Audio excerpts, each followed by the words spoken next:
আগেরটাই ভালো আছে, এখন বসছে সব চাঁদাবাজ ভরা দেশ।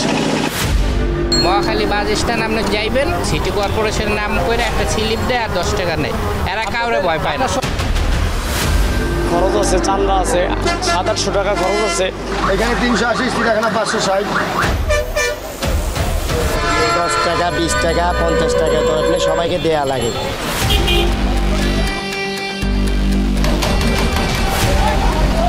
চাঁদা মনে করেন এটা বন্ধ হবো না, যে সরকারি ক্ষমতা আছে।